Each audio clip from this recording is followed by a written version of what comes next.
Alrighty, welcome everybody back to another episode of the Ball Nowhere Podcast Team Preview Series. I'm your host, as always, David Miller, joined today by three very special guests.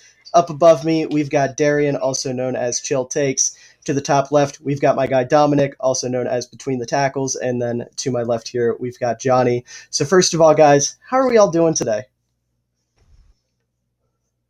I guess I'll go first. Saw Minions Rise of Gru today. It was pretty fire. Hey. Love to hear it.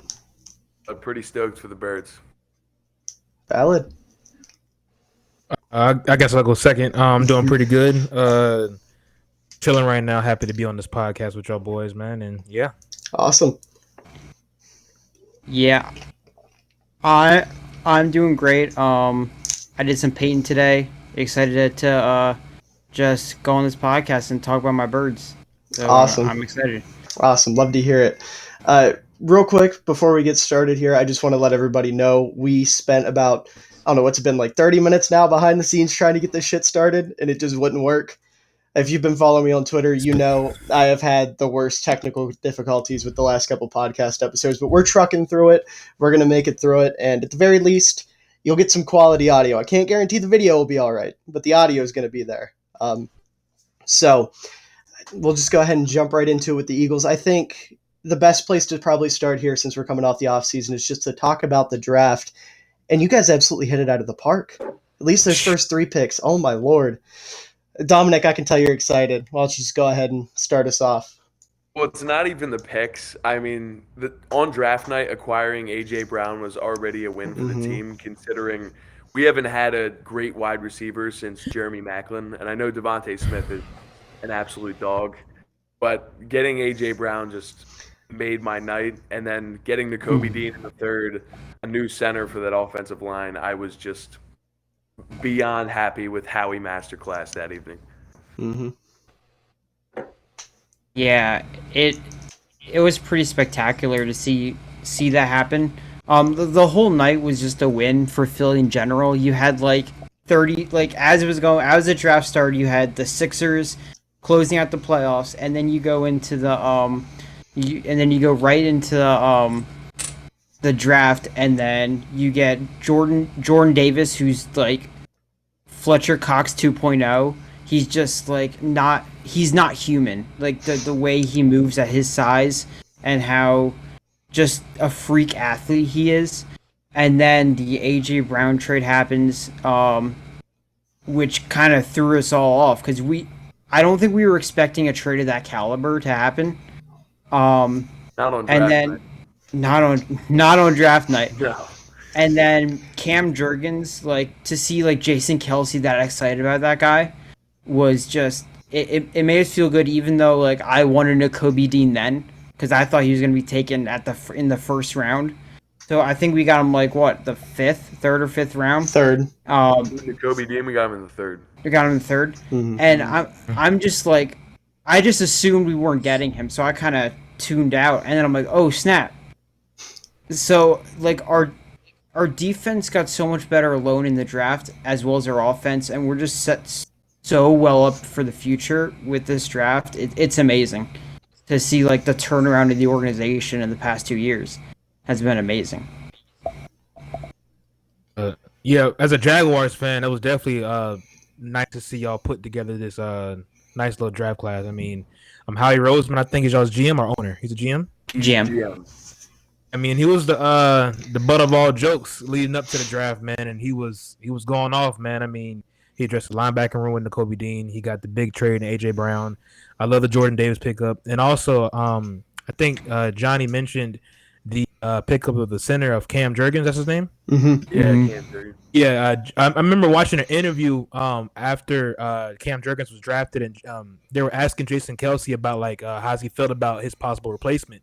It was like, oh, I'm fine with it. Like I wanted this guy. Like they asked me to review some tape on some centers that we don't we can possibly draft, and I wanted him because he reminds me of myself. And I was like, oh yeah, like these guys are going to be, they're set up for a good future, man. So this was definitely an A+ draft for y'all for sure. Mm-hmm. It was definitely exciting when our drafts in the past have been so memorable for being so bad. So it was a refreshing feeling for sure. Mm-hmm. I should mention real quick before we keep going, with these podcasts, I've tried to keep it to like only fans of specific teams on each episode. But Darien came on because he was supposed to be on the Jaguars episode and couldn't make it. There was a bit of a scheduling conflict, and I needed the last second jump in for the Eagles. He knows Philly sports pretty well, so he jumped in. Just wanted to clear that up real quick. But talking about the draft, I mean, like I said going into it, they knocked it out of the park. First and foremost, you go out, you get a true number one receiver, a top 10 guy on my eyes with A.J. Brown. Huge pickup. Then you draft the NFL equivalent of the Incredible Hulk in the first round, a guy who I had as a top 5 prospect in your eventual Fletcher Cox replacement. Cam Jurgens, I admittedly before the draft didn't look too hard into, but hearing what Jason Kelce had to say about him, just like Darien said, that was huge. That sold me on him instantly for you guys. Nakobe Dean, he was my number one linebacker in the class, obviously fell because of his injury concerns, his shoulder, right? And he was a guy I was mocking to you guys in the first round when I was doing mock drafts when you had both your first round picks. That was like my number one position need for Philly. They really needed to address that linebacker core. They go out and get Dean, and then they also sign Kaiser White, who we can talk about in a few minutes. They absolutely knocked it out of the park. Now, I have a question for Dominic and Johnny real quick, just while we're on the topic of A.J. Brown. Does this make up for drafting Jalen Reagor over Justin Jefferson? Oh, no. No. I mean, it helps. It helps, but nah. I mean, I've never had. Here, you go. You go first, Johnny. You go first. All right. It's just so hard. I mean, I think Reagor, like I think he's gonna be a good player eventually. I think you just gotta, but like it's not about how poor Reagor has played for me. It's how good Jefferson has been, and like to just watch you, like I was on draft night saying, "Oh, we got Jefferson, that's cool," and then see him be better than I could ever thought he would be.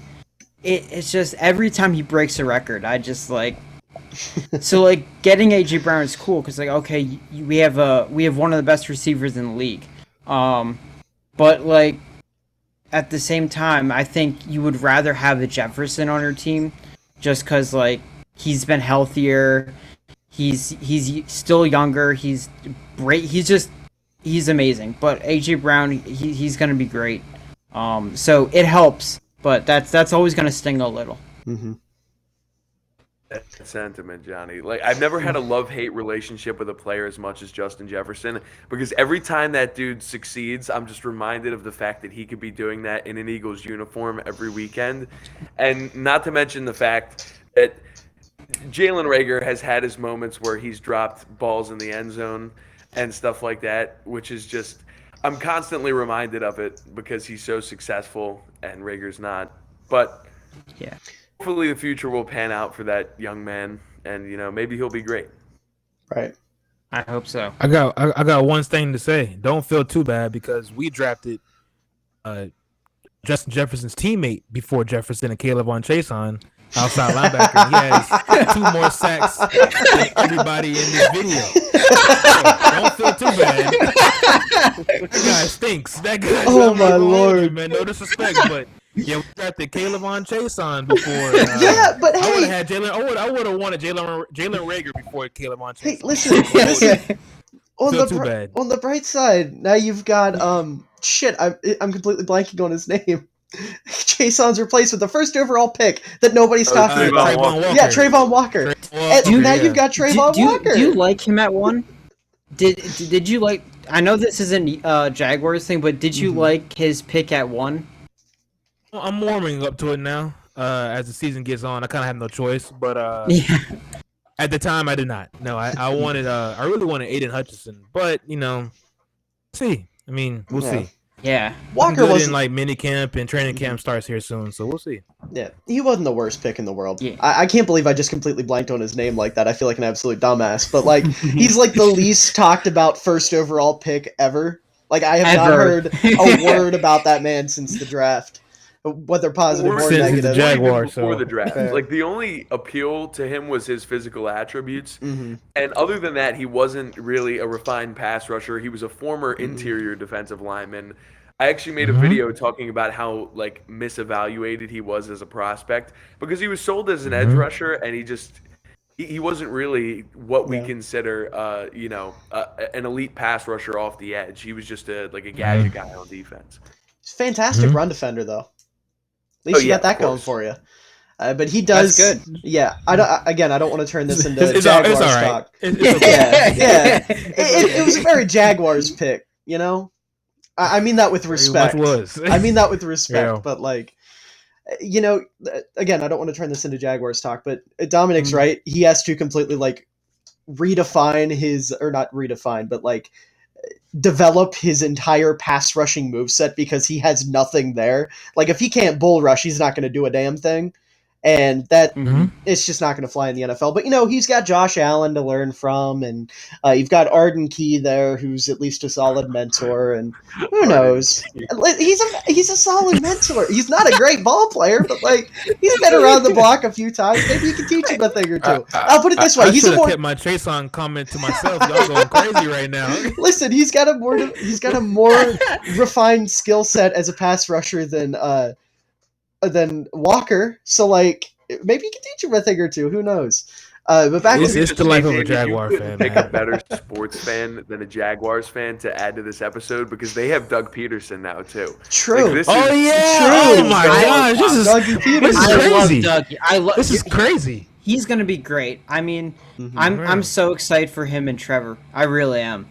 Oh my god, they're gonna be pretty match good. made in heaven. I love Dougie. That's a great point, Dominic. That didn't cross my mind until you just said that. Wow, this is all I hadn't thought about it either. It's crazy. It's coming full circle. Yep. Well, it came full circle, bro. It's crazy. Yeah. To get on the topic of Doug Peterson for a second, like Johnny said, I love the fit with him and Trevor Lawrence. He's going to be not reinstating, but like instating that type of offense that Trevor was running in college, and I feel like they did very well getting pieces for that offense. Like Evan Ingram, I think fits that offense very well. Granted, he's Evan Ingram. Like it's hard to get excited about him, but I don't know. And hopefully he'll actually try to use the receivers you have and the running backs you have, and not try to revive the careers of Tavon Austin and Carlos Hyde for absolutely no reason. Nah, neither one of them are there right now. Bro. Right. Yeah, that's known for coaches to come in here and try to do that. Yeah, but back to Philly, I guess, since we're talking about coaches, let's talk about Philly's coach. Let's talk about Nick Sirianni. As Eagles fans, how do you guys feel about him? A lot different now than I did week 4 of last season. I'll say that. It was like we were 2-5, and we were just like, well, this is just a growth season, I guess. We're just rebuilding, you know. So like we felt bad, but not too bad about it.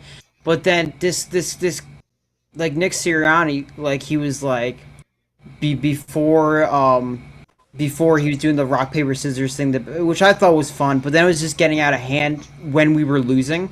It's cool. That stuff's fun when you're winning, not so much when you're losing. And then he brought up the flower analogy, and we're like, oh my god, I'm going insane. Like, what is going on? And then we go on like a crazy win streak. We make the playoffs, and then I'm like, man, every time he says an analogy, I just assume something's great's gonna happen after.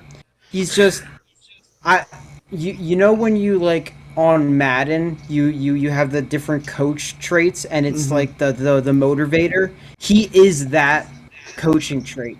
Like, he will fire you up from absolutely nothing, and he's exactly what you want in like a young team that we have. Right. He's just a flame, and he learned how to retool the whole offense, because the first few weeks we were throwing it like 30 times a game, and it was just like, bro, what are we doing? We're like, this is not what Jalen Hurts. This is too soon.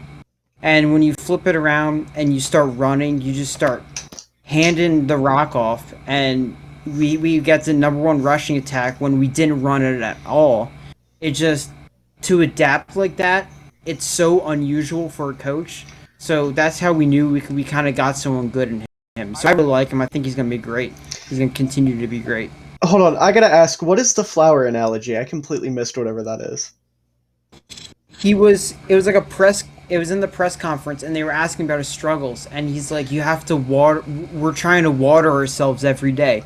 If we water ourselves every day, one day we're gonna bloom in a beautiful flower." And he was just talking about like fertilization and watering every day, and it became a joke. But then in a few weeks, it became like our thing. Like we wore flowers with pride. It was like a. It was just a quirky analogy Right. for hard work pays off. Yeah. And he could have just said that, but Nick Sirianni, I agree. He's grown on me immensely since he has become the head coach of our football team. But at first, I was like, "Who is this guy? Like, what street did we find this guy on? And why is he not selling cheesesteaks?" And then I was like, he's a pretty good football coach. And the team loves him. The team loves him. It sounds to me like he's the NFL equivalent of the Joker, which was something I was not aware of. So. I didn't know too much about him as a person. Like, yeah, I like what I saw out of his development on the field, especially like Johnny brought up, kind of moving away from being a passing dominant offense and letting the run game really take over. Obviously, he made a lot of good decisions with that. But talking about growing flowers, that's something. That's something for sure. Love it now, man. Anything to get your boys involved and ready. That's all Yeah. it is. I guess it's a more dainty way than biting off kneecaps. Well, he's also embraced like the motto of the dog mentality, and like the whole team has T-shirts. They have the, so it's like it's a lot of. He's like a grit and grind coach for sure, but then Gotcha. with some flower petals thrown in there.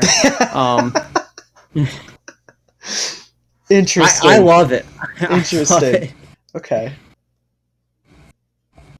Well, I have nothing to add to that. fair. I mean, okay. I guess the best place we can move on from there, I guess, is just talk about Jalen Hurts. That's kind of like the biggest storyline for this team right now is whether or not we think he's going to develop, whether or not we think he's going to pan out. So, how do you guys feel about Hurts? I'm very interested in this conversation. I am as well, because I'm really high on Jalen Hurts. That was the first comment on your story, David. Was it? Was somebody asking about I missed that. Like for us to talk about Jalen Hurts. Okay, well, it was going to come up anyway, so shout out to whoever left that comment. Yeah, we could put it under the replies or something. Yeah. The clip. I'll look it up while you guys are talking. Yeah. Where can we even start with Jalen Hurts? He is probably one of the greatest intangibles of any quarterback in the NFL right now, especially a young quarterback. The guy works relentlessly. He's kind of like Russell Wilson without all of the corny, like Broncos country like He really is though. Like, do you remember that press conference when they were asking him about a loss and he was like, "Wait, when you take a dookie in the toilet, you don't stare at it." Russ is so corny, dude. You move on. But like, he's right. Like, I really like that mindset where it's just like we're just gonna keep, plowing forward, going to practice every day, being the best version of ourselves. And I think everybody in the locker room has been galvanized by that mindset that Jalen has permeated throughout the team. I mean, I could just tell that everybody on the football field wants to play for Jalen Hurts when he's out there. The offensive line plays at a higher level. Despite him scrambling the first 2 seconds he gets the ball, he has major flaws in that category, but I do think that everybody in that locker room looks up to Jalen. Yeah. Also, it was Chi-Town.Bears, so shout out to Chi-Town.Bears for the Jalen Hurts comment. Nice.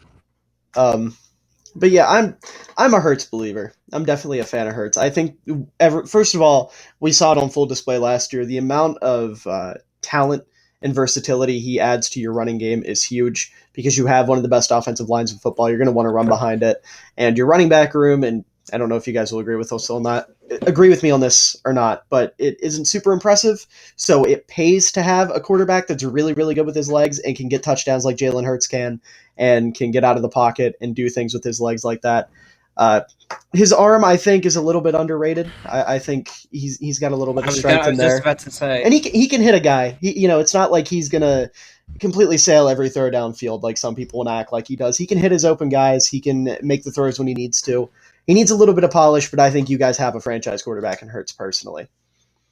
There's 2 throws that come to mind that I think kind of just takes the wind out of the argument that he can't throw. You have against the Broncos, I forget what week that was. It was Devontae Smith over Patrick Surtain, who is incredible, and he just fits it. You could not fit that any place better than that. And it just showed how good Devontae was to get his feet down in there. He tapped his toes together. It was amazing. And then there was a few, but 2 that really come to mind. It was to Greg Ward against Washington, I believe. And it was in the corner of the end zone, he comes around and zips it in between 2 defenders. Just a perfect throw. So there's all of his flaws are fixable, and once you get him to actually sit in the pocket, get the read first before you start panicking, like you need to get rid of the ball, he can settle down, he can make these great throws. And now you put all these pieces around him. This is built for him to succeed, and I think with good coaching and you have the tools, this is his time. If he's going to show that he's the guy, he has every piece to do it, and I think he definitely can. Because he has the talent. I think the arm talent's there. It's just, I think it's a mind thing for him. And I think that's something he can definitely get past. Yeah. I agree. Jalen Hurts has always been a very strong arm quarterback. You guys have been following him probably since college. His Alabama days, he had a cannon. Oklahoma. I think the biggest thing with Jalen Hurts, and I think the last game we've seen him in the playoffs, is that he needs to still learn how to process the defense. You can tell at times he still struggles with that, but this is his first year getting a full season. And also, he missed a few games due to injury, if I'm not mistaken. That's why Gardner Minshew had to come in and play. I think this season you're going to see a more, I think the game's going to slow down for him. Because last year, I think he had 17 passing touchdowns? I want to say 16? Yeah, 16 passing, 10 rushing. Yep. Yeah, so I expect that to be around with 26 passing touchdowns, probably around 6 or 7 rushing touchdowns. But I think he's gonna be a lot better passer this year. And if you watch him, like I said, there was college days into now, he's progressed every single season, right? So I think he's a guy for y'all, man. He always gets better, and like Dominic said, man, he's gonna work his ass off, bro. He's gonna put his head down. He's not gonna complain. He's going to work his ass off, and that's a great quality from a franchise quarterback, bro. He's never going to blame anybody, no coaching. He's going to, keep going and get better. So, yeah, I like Hurts' game a lot. I just think the biggest thing is processing the defense and learning how to read a defense and going through your progressions and stuff like that. That's the biggest thing he needs to learn this season. For sure. And that's a good point. He handles criticism very well for a young player as well. He understands that there are things that he needs to improve on, and he makes an effort to get better at those things, which is a wonderful sign because you don't see that very often from NFL players in general, especially 25-year-old guys.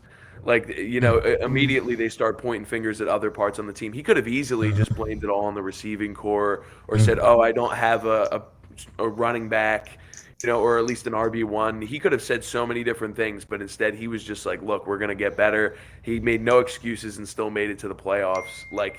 I couldn't ask for anything more from him in his second year.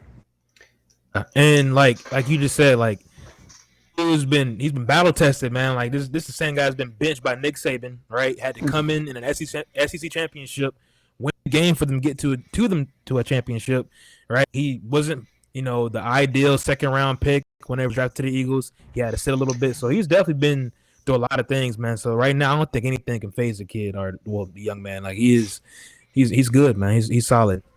Yeah, I definitely agree that Hurts' biggest I think we can all agree that his biggest issue is his ability to process the defense and be able to stay in the pocket, get his thoughts collected, whatnot. And usually when I see that from quarterbacks where I'm concerned about their mental and what they've got going on, that's a big red flag. Like, I look at that and I'm like, okay, I don't know if he's going to be able to do that. Like, Mitch Trubisky, as a Bears fan, that was always my biggest complaint with him. He can never process anything up here. He can never get his mental straight. But Jalen Hurts got that fucking dog in him.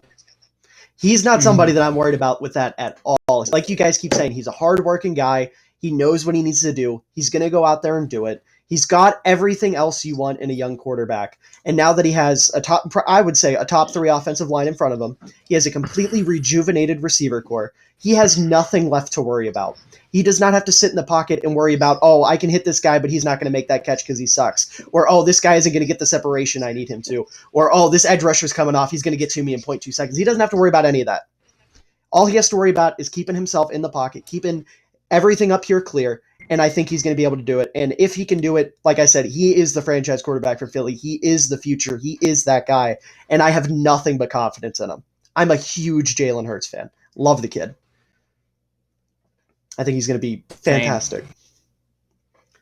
And I'm hoping the Bears do a similar thing with Justin Fields, you know? Yeah. Because I see a similar thing. Like, if get him some talent, get him, because like he's been thrown through the ringer, but I think he's a guy that has a similar mentality that can kind of like, if he's given the right tools, he can really elevate from there. Yeah. The only thing with Justin is Chicago didn't really have the assets to go out and fix all the problems he had on offense. Yeah. They did what they could. They really did what they could. They didn't have a lot of options. Limited cap space, limited draft capital. There wasn't a whole lot of options. It's tough, but we're going to have $100 million in 2023. Going to have a first-round pick, probably a top 10 pick. They're going to be able to build around him next year. And Velus Jones. I'm praying for Fields, man. I'm praying for him. Wait, what'd you say, Dominic? I said Velus Jones wasn't that bad of a pick. He wasn't. Listen, I'm going to go in a mini man, I ain't going to hold you, bro. That dude is 25 years old, man. But he's a gadget player. You don't do that. He's a gadget player. You don't do that. It's not like we drafted him to be his long-term wide receiver one. He's a gadget guy that's here to fill a need for right now. Man. Chicago was awful after the catch last year. I don't like it, man. You don't draft a 25-year-old, bro. I don't care if he's 63. If he can catch the ball and run routes. Exactly. It's not like Velus, however the hell you say his name, I still don't know. It's not like he's out there to be your wide receiver one long term. You're not expecting him to sit there and grow with Fields. Ryan Poles was like, listen, this team couldn't do jack shit after the catch last year. This Jones kid's pretty damn good at it. I watched the tape with Fields. Justin's a big fan of him. Fuck it. We'll take him. That's all that was. They're not expecting him to be a goddamn building block of the franchise. His age is not a big deal. It's really not. He's like a Jakeem Grant type player at best, and that's all they need him to be. Like it's not a big deal. I'm so goddamn sick of people blowing that out of proportion. It's not a bad draft pick. It's not. Like a second-round pick or a third-round. He was a mid-third-round pick. Yeah, it was a mid-third-round pick. It's not like we spent the 5th overall pick on him. Now, if we did that, then we'd be talking a different story. But a third-round pick, come on, it's not a big deal. Honestly, those are the guys, like, they might turn around and do something, man. I mean, he's been around the game for a long time, especially college. Like, he might come into the league and be more polished and more ready than anybody in the receiving game. So we'll see. Yeah. Again, they drafted him to fill a need. They drafted him to fill a role. It's not like he's meant to be the Calvin Johnson to Fields' Matt Stafford. This is like, okay, we had a need, we filled it, blah blah blah. Enough talking about the Bears because y'all going to get me fired up. We got to talk about the Eagles here. We already picked on me and Darien. We picked on our teams, so we got to go back to Philly here. We talked about the quarterback room. Unless you guys want to add anything about Gardner or Reed Sinnett or Sinnett. I love Gardner Minshew. I need to add this. We all love Minshew. Another weird thing, bro. Wait, Gardner Minshew Jaguars. And you got the old Nick Foles Jaguars connection. Yeah. Oh, God. And you got a connection to that with me, too. I get brought in on that. Yeah. Well, here we go. Yeah, man. It literally all comes full circle. It all comes full circle. If Jalen went down, which God forbid that ever happens, I would actually feel fine with Gardner Minshew playing quarterback. Like I actually wouldn't really be that upset if he was starting. Listen, those jorts got magic in them. The year we were trash enough to get Trevor Lawrence, man, I ain't gonna lie, Gardner damn near won a few games, man. The defense was selling on him, man. He almost won a few games that season. I think he almost beat I want to say Cincinnati on the road, but the defense couldn't get a stop, something like that. Yeah. But yeah, Gardner is a hell of a quarterback, man. I think he's gonna get another shot soon. Carson Strong's in that the next Ryan room Fitzpatrick. Too. I like that. Yeah, Carson. I like that. Gardner being the next fifth Magic. I love it. It makes sense. That's what it's going to be. Too much sense. It's gonna happen. It needs personalities there, the random ability to just take over the game in the fourth quarter is there. Like, it's uncanny. Mm-hmm. You're right. He was showing out against the Jets, man. I mean, I know it was the Jets, but like he was. Man. Hey, he was pretty good. Still a pro ball team, you know. Yeah. There's something there. It's good to feel good about your backup, and I think as Eagles fans we can say that knowing we won a Super Bowl with a backup. But it's so important to know that you're like covered, like in any position. If a man goes down, you're gonna be okay, and I think that should stick with the quarterback position too, which isn't always the case. People depend on quarterback durability like a lot. Like if you look at some of these backup quarterbacks, it's like you guys are really putting your life on the line that they're going to stay healthy, which is not always a safe bet with that position. So it's a good feeling to have probably a top 3 backup quarterback in the league. Behind a young guy. Yeah, if you want to talk about, listen, it's funny you brought it up, because if you want to talk about a team with a young quarterback that you're scared if he goes down because of what they got behind him, Chicago's got Trevor Siemian and Nathan Peterman as our backups right now. Oh, goodness. So, if Fields goes down... Yo, remember when Trevor Siemian went 3-0 on the Broncos, like his first year, and everyone thought like this was like the Peyton Manning era, like for like a minute? Was he the one that got paid an insane amount of money, or was that one of the other random tall white boys they had? Osweiler. Okay. I was going to say, they had 6'7" Brock. Yeah, they had like 3 random tall white boys that were all the same exact football player with just different weird names. That's like the quarterback build for the Broncos. Yeah, it's the Elway build. It's Elway's build. It's what Elway wants. Until Wilson, of course. Oh, yeah Wilson broke the ball. I won't lie to you. If that happens and Fields goes down, you might as well go ahead and start tanking for Will Anderson. I'll tell you that. I mean, listen, get out of the way. I'm not complaining. Go ahead and get that tank going for Will Anderson, man. That's all I gotta say. Will Anderson, or if we can't get that high, give me Jackson Smith and Najigba. There we go. Yep, that's a dog too. Dog. Yeah. Listen, like I said, if Chicago gets a top 10 pick this offseason, we got $100 million to spend. We're in good shape. You could be looking at Jordan Addison and DK Metcalf as Chicago Bears at the end of next offseason. Hey. And Darnell money. And Darnell money with 2 O's. Yep. God, what a receiver core that would be. And the tank that's Cole Kmet at tight end. Oh my God. All right, we got to stop before I get too excited. All right, yeah, we got to use it from the Eagles. My bad. I started. You're putting fantasies in my head, but we don't need to get into. Yeah. All right, so just moving down the depth chart, we covered the quarterbacks. Looking at the running back room, I already said I don't think there's a true number 1 back in this room, but I think it's a good committee. Like if you want to go full running back by committee, which Philly has pretty much been doing, it works. But I don't think Miles Sanders has what it takes to really be that guy.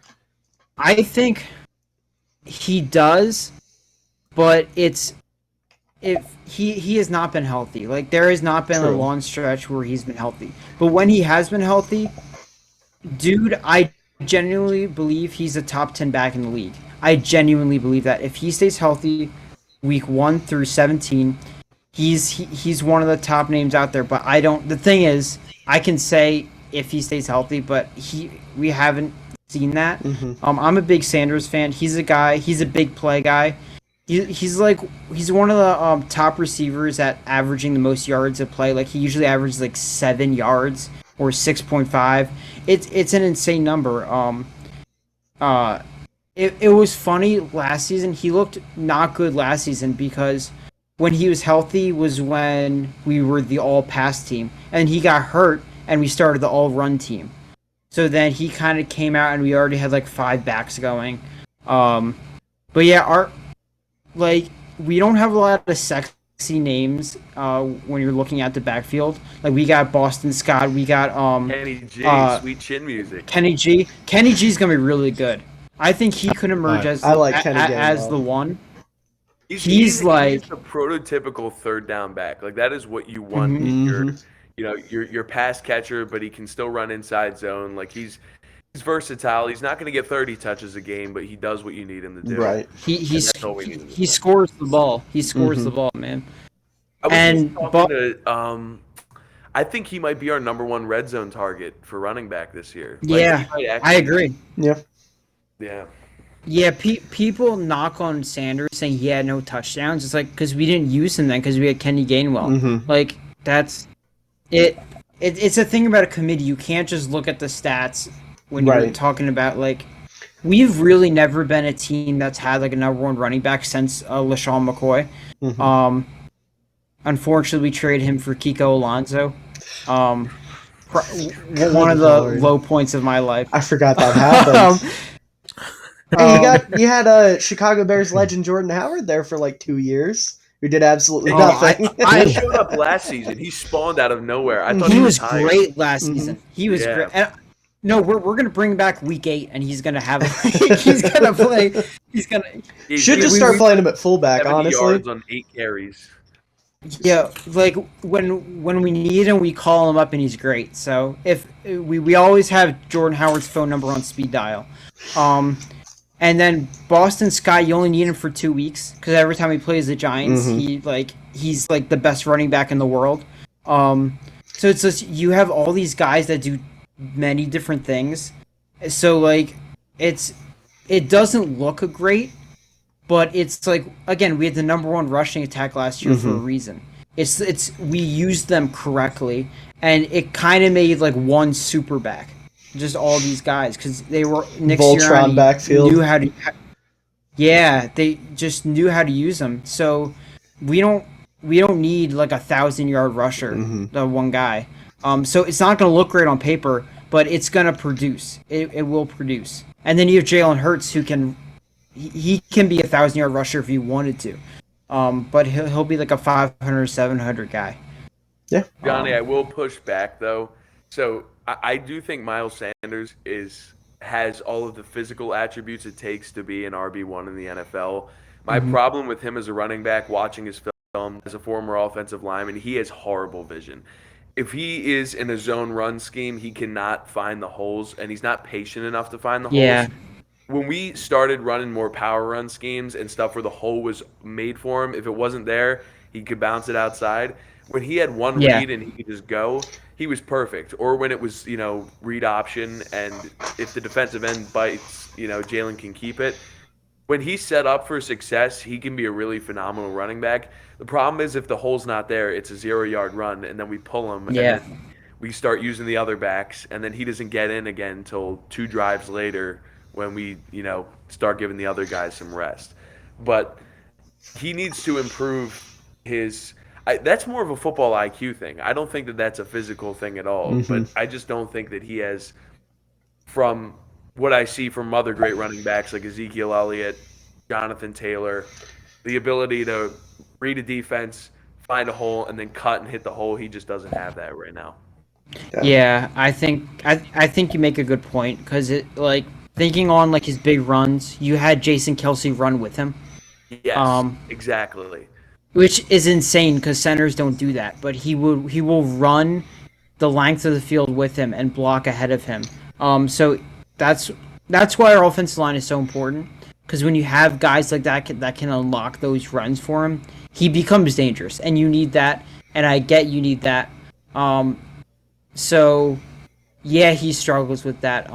Which is also why it's good we have guys that can find little holes like Boston Scott and Kenny Gainwell, because he does struggle in the area, and I have no argument against that.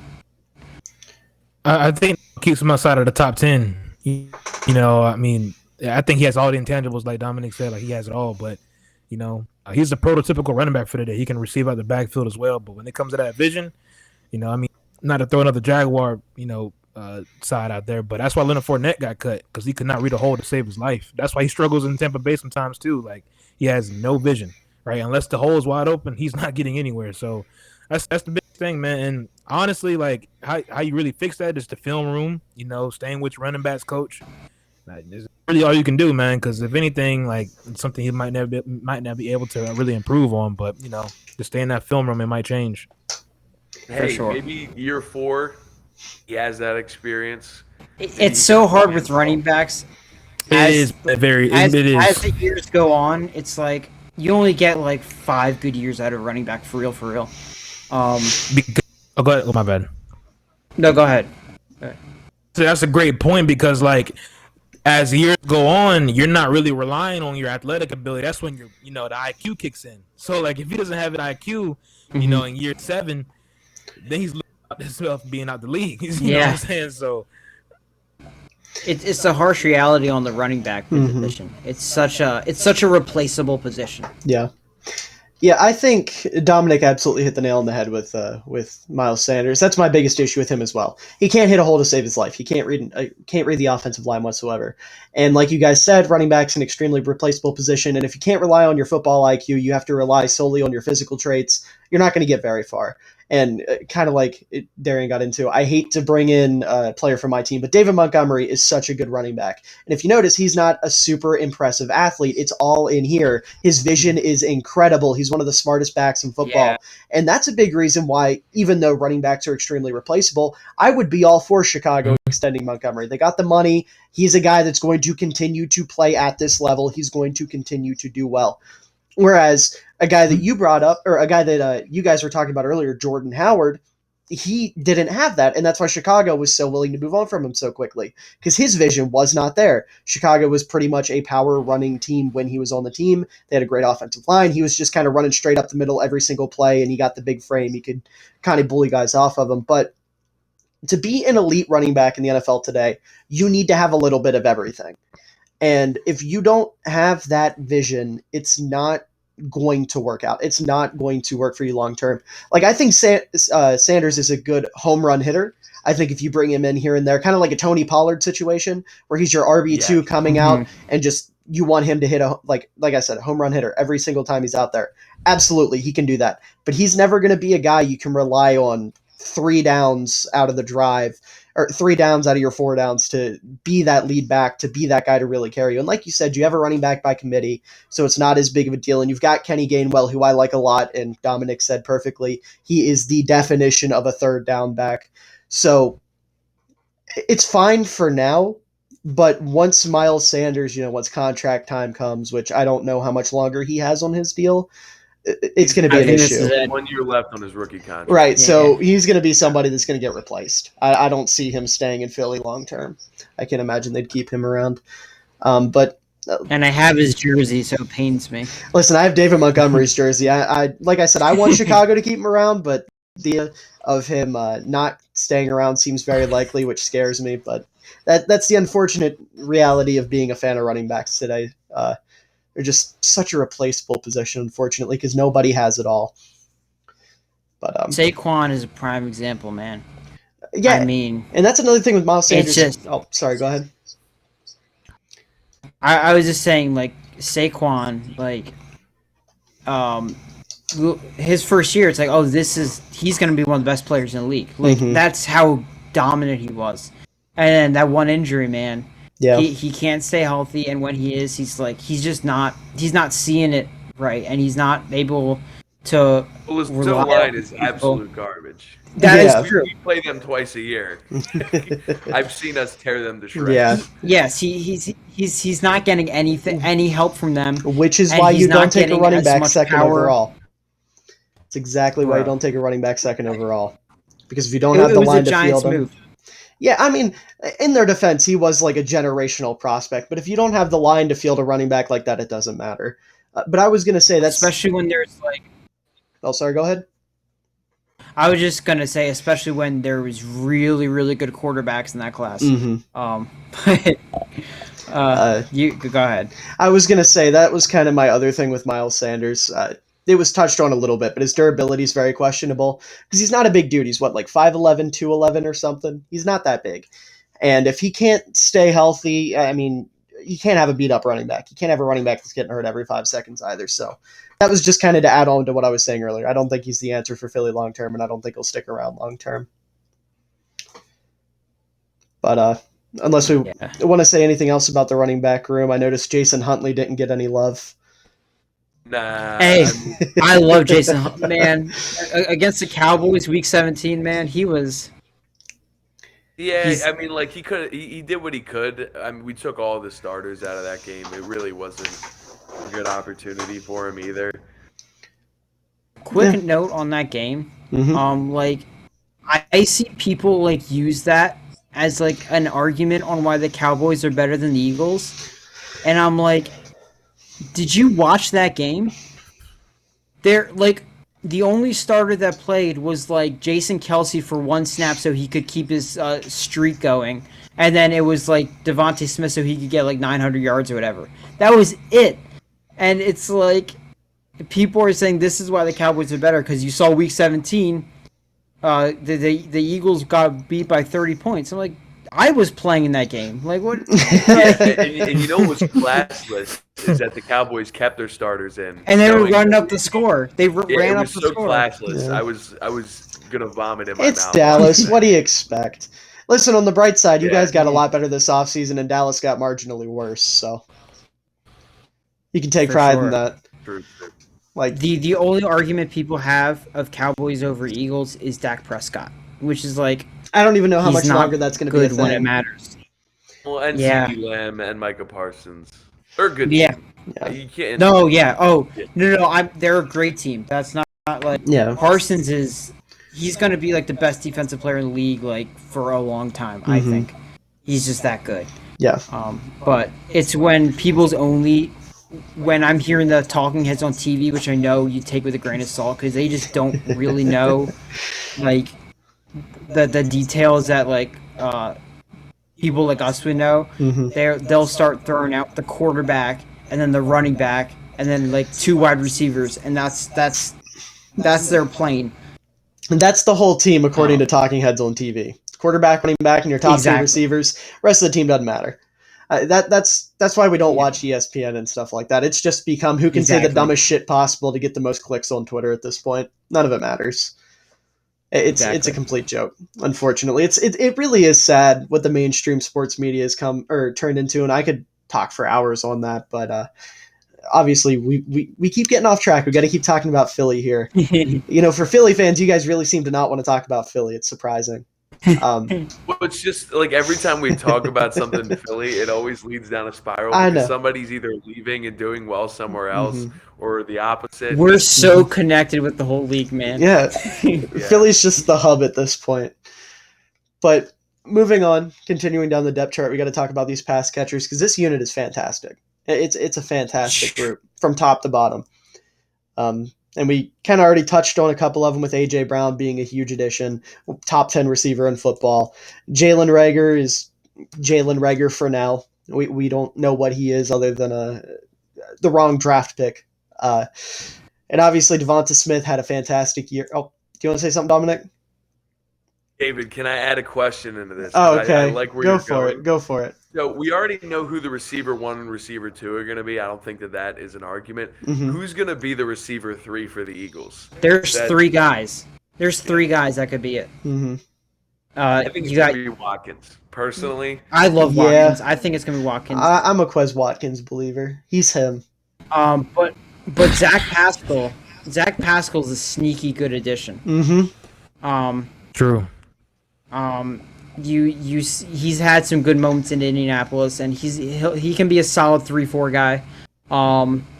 It's a good problem to have when you have 3 solid 3 options. But I think the elite level that Quez can take the top of a defense, I mean that's just going to be priceless when it comes to giving Hurts options because he can be your take off the top guy. Smitty's your really sharp route guy on the sideline, and then AJ Brown is gonna get those yards after catch. He's gonna be that bulldozer. Contested, yeah. You can just throw it up to him. Yeah. Yeah. Yeah, I like the way Yeah, Philly's built so their it- receiver core. They've done well. Which is weird because for the longest time, it's been the biggest complaint for us. Is like Mhm. when for Carson went to play well, years. it was, oh, he doesn't have anybody Yeah, to you're throw to. throwing a And we practice haven't even squad guys talked at about that Dallas point. Goedert yet. Mhm. But I don't think that that's been the major problem for us because we do have talented guys. I just don't think we develop receivers as well as other franchises Yeah. do, like the Yeah. Steelers. Um, who else even comes to mind? I don't even know. Packers, maybe. Yeah. Yeah. Oh, and I totally forgot about Greg Ward too. Yeah. Yeah, the former quarterback turned receiver. I love Greg Ward, man. I like Greg Ward too, but I he's- don't think you want him in that third receiver conversation right now. No, Okay. but like he's Right. a good he's just a good He's serviceable. Yeah. Listen, he's a he good does what you need situational him guy. to. He does what you need him to when you need it. Yeah. He's not going to be a guy that's going to go out there and do a whole lot. But I do agree. I think Quez needs to be your number 3. That's the direction I'd go personally. Obviously, you would probably want Jalen Reagor to be your number 3, just given where he was drafted. But I think Quez Watkins is a better receiver as of right now. I think Quez Watkins probably has a higher ceiling, given what we've seen out of Reagor. So I would definitely stick with Reagor or with Watkins. I have a question to ask real quick. Go for it. What is it with Jalen Reagor? Why can't he figure it out? We've talked a lot about mentality. We talked a lot, and I think the year like Jalen Reagor, I think he's in his own head, and he's had a rough 3 years. Like he's first of all he's constant in Jefferson's shadow. Like that'll be for the rest of his life. Mhm. He's gonna be the guy that got taken before Justin Jefferson. He's had like multiple close friends lost. He's had family members lost, and then he's had members of. There was a phase on Eagles fans. It was like Eagles fans on Twitter, where everyone would have their profile pic as Jalen Reagor working at McDonald's. Like that was Yeah, I remember. every Yikes. Eagles fan. Eagles fans are crazy, boy. Oh my god. Like I swear it's not all of us, but they were terrible. to him. Somebody photoshopped a picture of bricks to his hands and was like, yeah, it was a picture of him going to catch a ball with like 2 bricks attached. Oh, It's my just Lord. it's been so like on his Instagram, all of his comments are limited. It's just he has just closed himself up, and I don't know if the confidence is there, because he's had a lot of big moment situation because he's been the 1 or the 2 guy for all of his career because we just haven't had options. So you look at the Giants catch, the Giants drop when we could have won the game, and he was in the end zone, he dropped it. It's just the big moments get illuminated because he has had little nice moments here and there, but you just don't see him because when the lights are on him and he needs to make the big play, that's when the mistakes happen. So I think his confidence is shot when it comes to those moments. I know that's not all the issue, because if you're a receiver, you gotta catch, and Sure. and I thought it's also been like. He's been tossed around. When do we use him? We've been using him on like reverses, like some RPO like options, stuff like that. And it's just we've thrown him around. We've like used him as a running back sometimes, and it's just trying to use him like Debo, and it's just like throwing him around. Just give him a role, let him build that confidence back, and see what happens. Just see what happens. Well, that's the thing. I think Sirianni is going to figure him out a little bit better because if you go back and watch his college tape, he was never a premier route runner. He was an athlete in space. All TCU did was literally get the ball to Jalen and let him take off because he has breakaway speed. I don't think that was a problem. That's why we drafted him in the first place. Is we needed a Nelson Aguilar replacement, and he had that uncanny ability to just take the top off of a defense. But now the problem is he doesn't run routes particularly well, so he's not going to get a lot of separation in that category. So it's really just about how can we use his athleticism to our advantage, and how can we make him the best possible receiver he can be. And Nick Sirianni's a creative guy, and he's not afraid to just do something that if you watch his press conferences, he will do something completely out of the ordinary and stand by it.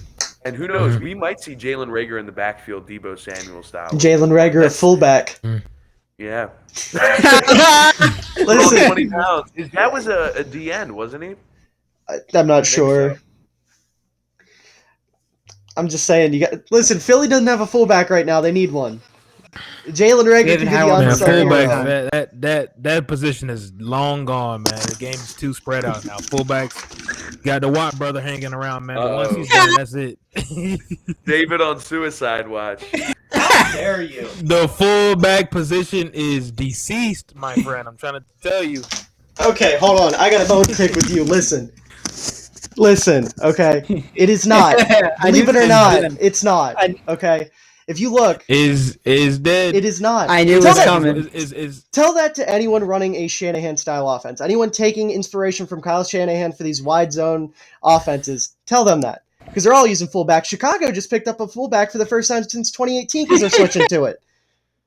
It's coming back. Fine. It's coming back. That's fine. Hold on now. But when Trey Lance gets to going, they're still going to be using that fullback position like that? Yes, because Juszczyk is a fantastic receiver. I'm telling you, Juszczyk is an extra tight end out there.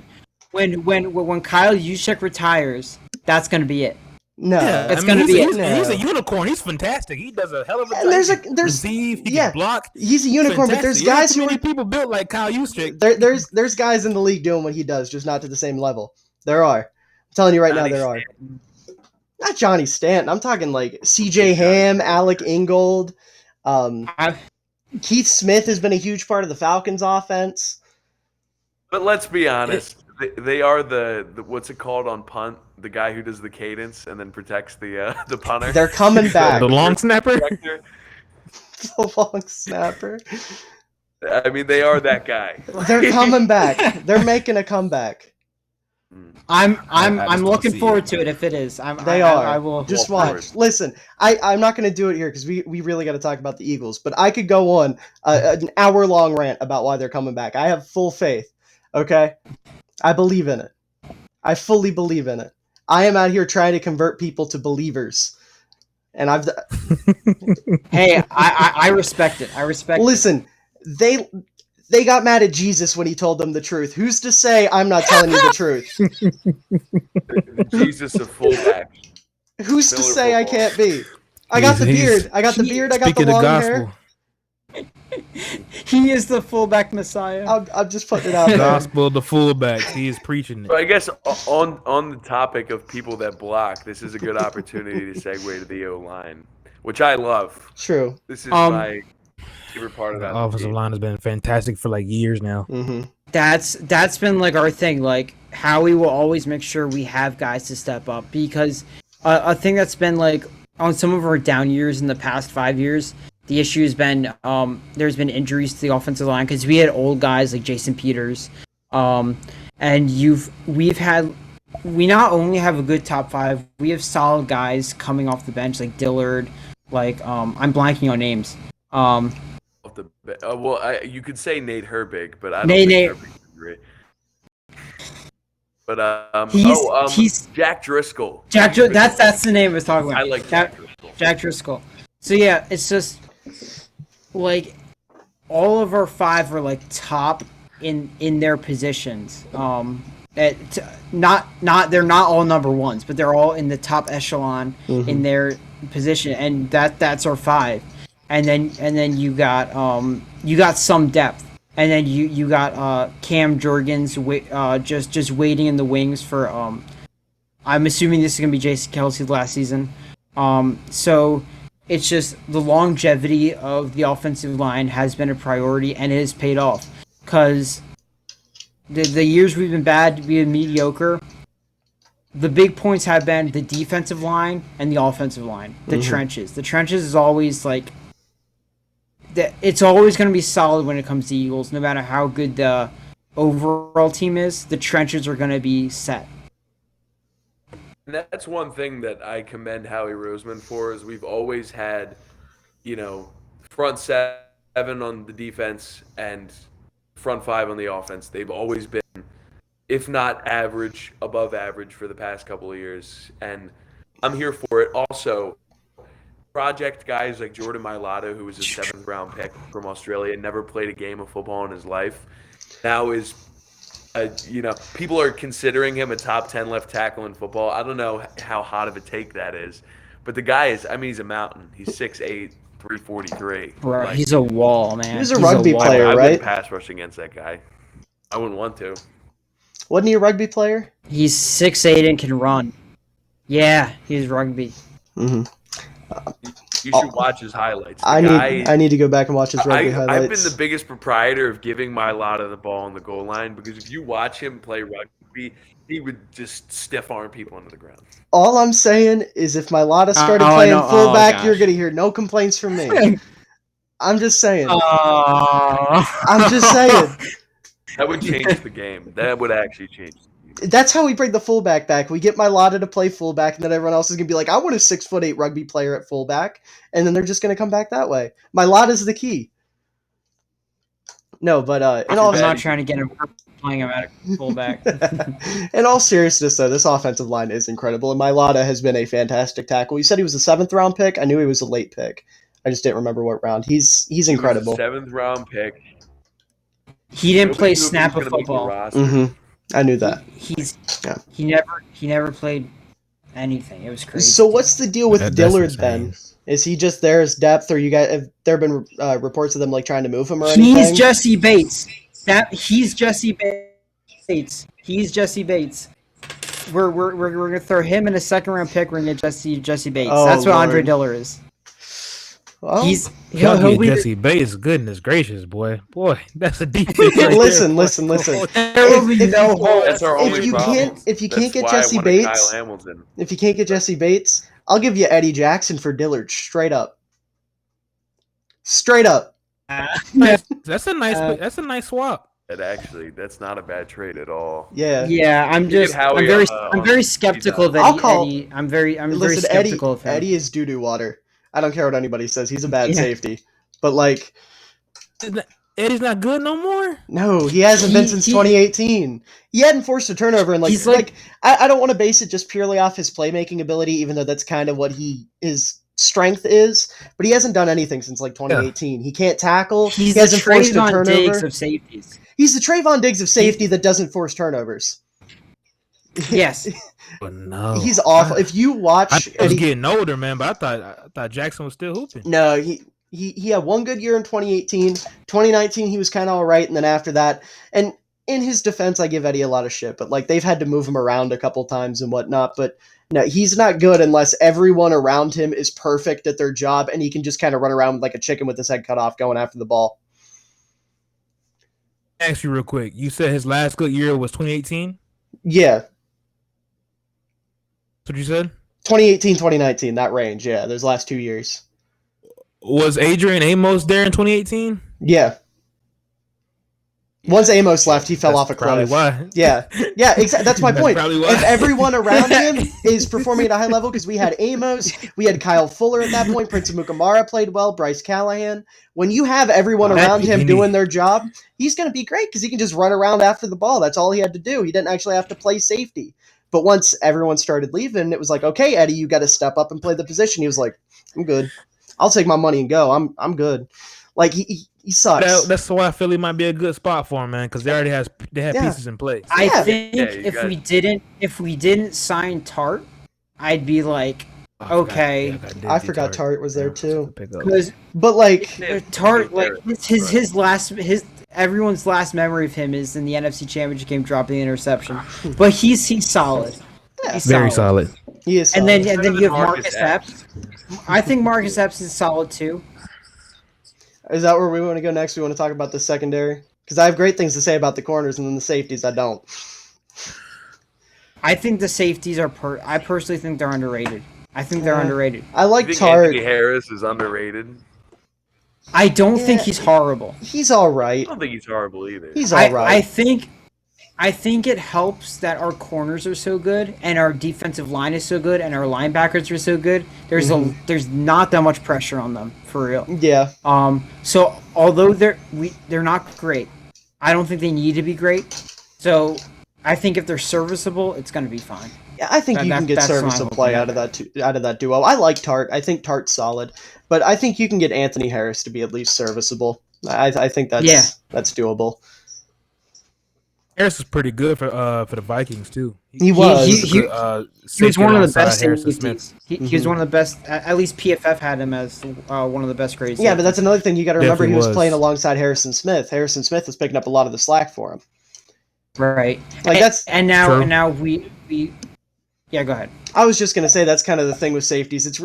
I feel it's really hard to evaluate them when you have two really good ones, at least individually, because one of them is always like if you have a safety like Eddie Jackson who isn't great but can do one thing particularly well.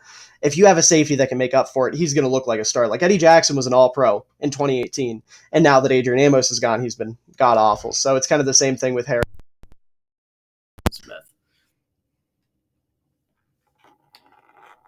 Oh, shit. My mic unplugged. That's fun. Can you guys hear me? All right. Yes.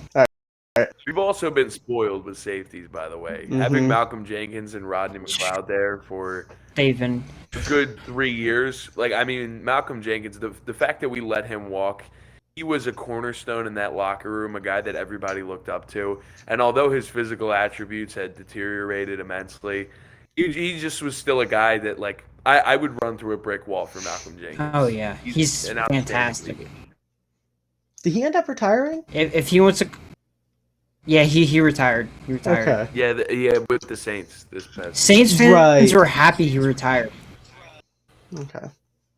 Well, yeah, I'm sure they were. That was like their guy, and then he left and was balling out in Philly. You don't want to see that happen. Yeah, wins a Super Bowl. Actually, did he win a Super Bowl with the Saints and then with Philly? Yeah, he's 2 rings. Yeah. I think he's so. That year. Wow. Yeah, it was definitely early on. They had Sproles and Malcolm on that team, and then we got both of them and won a ring with them. That's a name I haven't heard in forever. I miss Darren Sproles. He was such a fun little Darren bugger Sproles to is watch. one of my favorite players. He was great. I loved watching. I talk about spoils. Watching Darren Sproles play.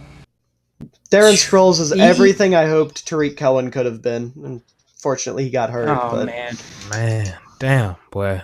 Oh, that video of him tearing his Achilles. Oh, doing the ladder. There were a lot, Mm-hmm. man. He lost his brother. Both of his brothers. Like Dominic just said, he's a lot, man. Yeah, I feel so bad and I feel so bad in hindsight because when Chicago cut Tariq, I was a fan of the move because, like, shifty running back coming off a torn ACL. It's kind of a business decision at that point, but like, I feel bad, dude.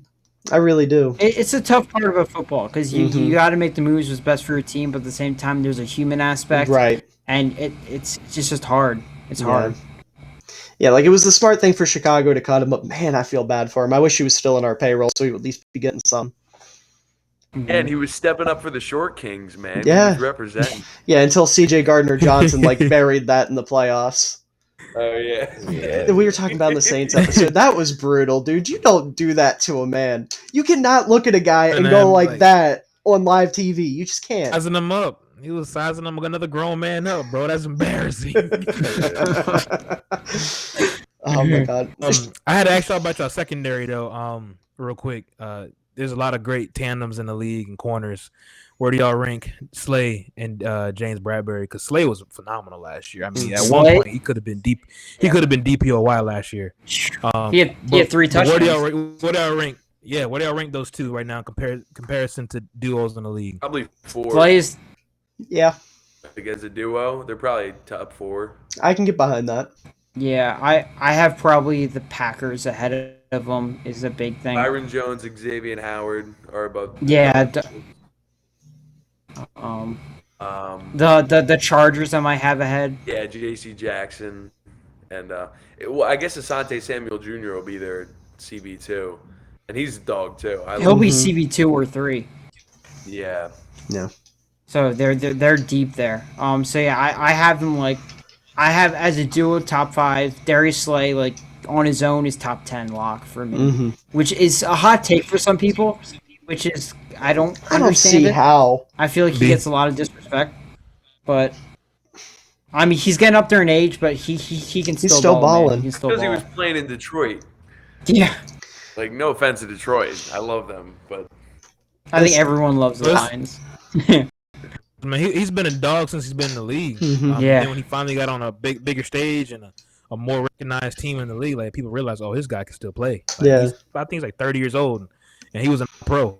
Like, Yeah. he was unbelievable. He's worth every penny we paid him. For real. Yeah, I mean, as a Bears fan, I can remember shaking in my boots every time we had to play big play Slay. He's a stud. He is. And him being in Philly, I mean, he probably just had the best season of his career last year. What'd you say he was, like 30? Yeah. It's crazy. 30. He'd be 31. He'd be 31 this year, I want to say. I think. Yeah, it was just his birthday Wild. not too long ago. That's wild. I can tell you right now. Dude's a monster. And if people are really contemplating him not being top 10, they're out of their minds. I haven't seen that anywhere. Everyone I've seen talk about him has said he's top 10. But if there's people out there I've seen so many lists. I'm sure you're seeing it more as an Eagles fan, but like from what I've seen personally, I haven't seen it. But if you don't think Big Play Slay's a top 10 corner, I don't know what to tell you. Go watch the tape. It's there. It's all there. Well, at least in coverage. Like, his only problem is, and I hate the way he tackles because he's a corner. At the end of the day, it's fine. Like, it's not like we're talking about a Jalen Ramsey's like the only outsider that actually wraps up and tackles people. And maybe greatest corner of all time couldn't tackle. I think of any. Deion Sanders couldn't tackle. If he couldn't tackle, corners don't need to tackle. That's my philosophy on it. That's true. That is true. Yeah, like it's nice to have. If you've got a corner that can tackle, hell yeah, that's great. But I'm not going to dock him for it, you know? I'm not going to look at him and be like, this guy is an elite because he can't. That's ridiculous. Safety, different story, but we're talking about corners here. That's absolutely ridiculous. Mm-hmm. No reason that man shouldn't be top 10. Like, if we have to separate it into coverage-wise or against the run for a corner, he's probably top 10. You're just trying to nitpick and find excuses for him to not be. It's definitely a Philly thing. Bradbury might be in the, maybe not the top 10 conversation, but the top 15 conversation. I can get behind that. He's safely in top 20. Yeah, top absolutely. Top 20 for sure. Top 15, I can see it. I'd probably have to look over a couple things, but I can see it. Absolutely. Yeah, who's your? that was huge. My bad. Go ahead. I was just saying that was a huge pickup for us to steal him from the Giants. Yeah, it definitely was. Huge. Just real quick, one my question with the secondary. Who's y'all slot? Y'all got Maddox, Josiah Scott, Maddox, Devontae Maddox. Okay. He's probably one of the best slot corners in the league. He's a top 10 slot, I'd say. Yeah. He's just really like we talk about corner duos. Our corner trio is really good. Yeah. Beginning his career, we didn't have him in the slot. We had him as like our CB2 because our cornerback room, similar to a wide receiver room, has been god awful for like a long time. So like this room, this cornerback room is new to us.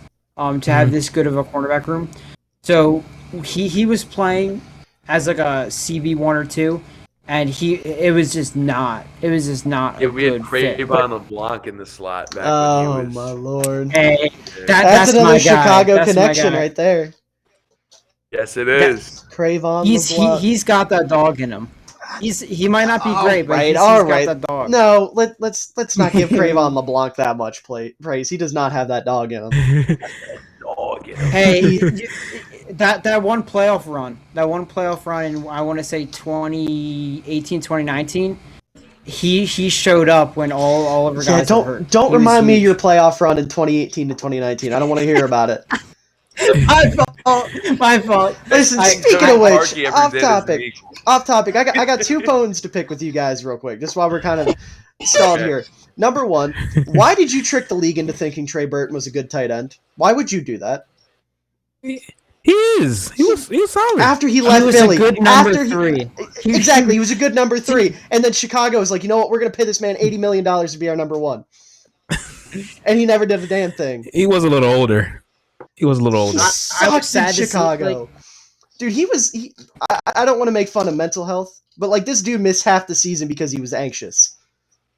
Like, jeez. Like, I get it, yeah, but you're an NFL football player. You know, to a certain extent, you got to be like, the moment was too big. He just threw a touchdown in the Super Bowl. How was the moment bigger than that? He was playing for Chicago. Hide Ertz and Selleck, and then Ertz and Goddard. Yeah, and then he became the guy in Chicago, and we paid him an insane amount of money to do absolutely nothing. Y'all should have had him as a fullback, maybe. Like maybe He came into the league as like a fullback hybrid. He did. He was drafted as a tight end fullback hybrid. He came in the league as an H-back. Because he played. I'm a Florida fan, so I watched a lot of Trey Burton. He was phenomenal in college, and he played quarterback in college. Yeah. A little bit of everything. Yeah. Kind of like how Tim Tebow should have been. Yeah, he was for real. He was good in Philly as a third tight end, and then Chicago. I guess I shouldn't yell at you guys. I should yell at Ryan Pace for being Ryan Pace because we didn't give you the money. I was sad to see him go, but like I'm sure you were. I was sad to see him come. Pause. Hold on. Wait a minute. Pause that. Yeah. Hey yo, what's going on? What's going on? Is this live? Is this live? It's not live, but I'm gonna leave it in. I can't edit for shit, so I'm stuck with it. Please. It's funny. Oh man. Oh yeah. That's great. I was gonna say another thing, but it's too late. I was not expecting a Trey Burton rant. I really wasn't. Listen, I'm just mad he sucked in Chicago. We've been talking about the connections Philly has to every other team. Trey Burton is one of them, and he was awful in Chicago. I guess I can't yell at you for double dunk either. That's not really your fault. That's just Cody Parkey and whoever it was that got a finger on the ball. The tight ends room. We did. See, look, I brought up Trey Burton for a reason. It was a transition. It was low-key a transition that I didn't plan. What is there to say other than Dallas Goedert is good? I also think that it's ridiculous that he's not in the conversation for a top 5 tight end in the NFL. I don't... Because he's really well-rounded. It's not... It's no disrespect to him. Tough, man. Yeah. It's not a Goddard disrespect thing. It's just everyone else is beyond. I think if he's a stay healthy thing. If he stays healthy, I think he'll be higher up there. I don't have him top 5 yet. But he's in the top 10 area for sure. I would put him at 6, but out of that top 5, who's he jumping in the next year? Mark Andrews, I think he can jump. I don't know. Mark Andrews, absolutely not. He's a dog. Yeah, he was the best tight end in football last year. Statistically, he was the best tight end in football last year. Statistically, listen, on tape too, that man showed up. He was the best tight end in football last year. His numbers are going to look fantastic because they have no receivers. His numbers are going to look... Well, listen, with Tyler Huntley. Listen, if you're feeding your offense through a tight end, that's a good damn tight end. There's not a lot of offenses that can get away with that. Exactly. Facts. So, 100% facts. So, who are you going to do? You're not going to jump Pitts. Pitts is going to be the best tight end in football within a year. Yeah, no. And he's at number 5 for me right now. Darren Waller, maybe, if he falls off, but you got to be banking on a fall off. George Kittle is that dude. Travis Kelce's that dude. There's nobody he can get over. The only thing you can rely on is Travis Kelce's getting up there in age, and maybe you'll see a drop off. But he's still playing incredible. He's what, 31, 32? I'm not saying he is dropping off. 33. He's gonna have to fall off a cliff. He's gonna have to take a steep decline for Goddard to jump up. I'm saying our best hope. Looking at the tight end. Listen, I'm not for him. I got a little aggressive there. I'd like to apologize. I'm not trying to berate you over the Goddard take, but I just don't see him jumping into the top 5 anytime soon. But I got him at number 6. I think he's the next guy out, or the first guy out. He's incredible. Yeah. I don't know why the Eagles love JJ Arcega-Whiteside so much that they want to give him so many chances that they made him our backup tight end. Still on the team? And he's our tight end now because he was good at blocking. I'm looking at the depth chart on ESPN. He must be tight end 5. He is. Well, the kid, I think Grant Calcaterra is going to get the roster spot over him. The kid we drafted. Yeah. Yeah. What was he? I think he was like a 6th round pick or something like that. 5th or 6th, something like that. 6th. Yeah. Yeah. And then we had that one guy who got hurt in the preseason. I was at that game. Josh Perkins. Yes. I was one of the first plays that I was at the game, and he goes down with an ACL tear. It was just the craziest thing. It was so sad because I'm like, this could be a solid 3 guy, and then that gave Richard Rodgers a job still. The Hail Mary King. He's had 5 good plays as an Eagle. I forgot One of them Tyree was Jackson Hail was a Mary. tight end now. I just happened to notice that he's listed on the depth chart. I forgot he switched. We have a lot of hybrid guys as tight ends. Yeah. So yeah, I mean, I don't know what JJ are saying. I don't know what garbage he has on Jeffrey Lurie to stay on the team, but like we have cut like so many people over this man. Like Travis Fulgham cut him when he showed The promise. legend. And it's just like it's got to be blackmail at this point. Mhm. It's got to be. Listen, it's funny you say that because in almost every single one of these we've done, there has been one player where one fan has said the words, "I don't know what dirt he has on insert GM here, but he needs to be cut." I have heard that phrase like 10 times throughout recording these, and I just think it's funny that we all have this collective idea that bums have some sort of dirt on GMs. Like last night, I was talking to Titans fans, and it was Logan Woodside, who's been with the team for like 5 years. We had a 20-minute conversation about Logan Woodside spawned out of that. Oh, also, I don't think we can hear Darien real quick. Oh, my bad. I was muted. I was saying, it's probably the intangibles on why he's realistically still on the roster. But like, Yeah, you got to give it up by now, man. I mean, Yeah, he hasn't shown anything either. How old is he? he's young. He's like still- 25. He's like Miles 25. Sanders, yeah. Really? He So feels he's- older than that. He's got to be 25. He feels so much we picked him older over than that. AJ Brown, DK Metcalf. So, Hey, Yeah, it came that full was- circle. You that got You got AJ Brown. You got we got AJ Brown. Yeah. AJ Brown. Yeah, it worked out. Receivers. Yeah. Listen, how he was Receivers playing drafted chess, after not JT checkers. Arcega-Whiteside. Eventually, listen, he's gonna collect them all like the Infinity Gauntlet. DK Metcalf's about to be a free agent. He's gonna come to Philly. I don't. Terry Bro. McLaurin. Terry McLaurin in division trade for JJ That's Arcega hilarious. Whiteside. Yeah. He's gonna. Yes, build it's him gonna like be the straight Infinity up. Gauntlet. Straight Yeah, up. straight up. No, you guys will have to throw in Tyree Jackson as well. But I think I don't think I can do that. That's funny. That's hilarious. Oh my! All right. Well, since I don't think there's really much else to say about the tight ends. We got to talk about this linebacker core because I'm excited about it. I can't believe I'm saying that I was about about to bring them up. I can't believe I'm saying that about a Philly linebacker core after what we saw last year. But It's- I'm excited about them. This is the third position. It's been a long time. It's been a long Mm-hmm. time. N'Kobe Dean, It's honestly dog. been since Kaiser White, Super Bowl year dog. via Jordan Hicks. Yeah. They've got a I great- want to say one thing. I hate the draft process. I hate the evaluations of why teams overthink so much. N'Kobe Dean has been an elite player since high school. I follow recruiting. I'm from Florida, so I follow all the Southern recruiting, whatever. I think went to a school in Mississippi. I don't care about his 5'11" height or whatever like that. He has been amazing, a 5-star recruit since high school. Went into college, Georgia balled out freshman year, balled out sophomore year, and became a champion.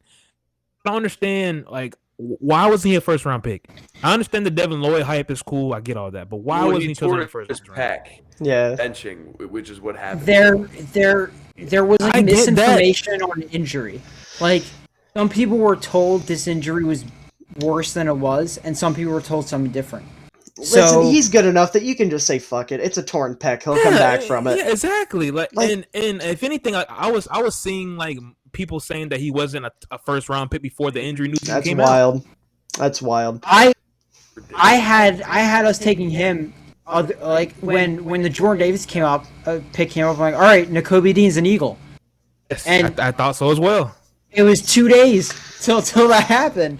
We still got him. You Yeah. know who it reminds me of is Jeremiah Owusu-Koramoah falling the same way. Exactly. Yeah. It's It because does. they're both a little undersized. They're a little bit smaller, but they're rangy athletes. At this point, undersized linebackers don't matter. And- It's just kind of the trend at this point.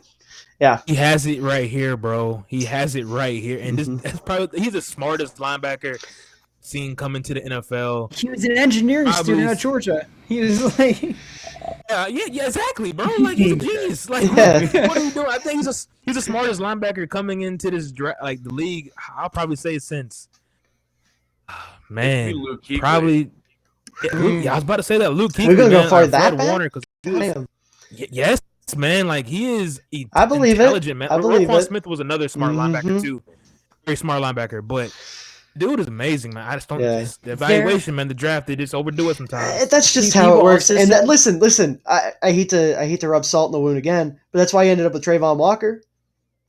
It's the exact reason he ended up with Trayvon Walker is because of the pre-draft process. You could have had Aiden Hutchinson and Kayvon Thibodeau if that wasn't the case. That's why I don't like it. That's why I don't like it.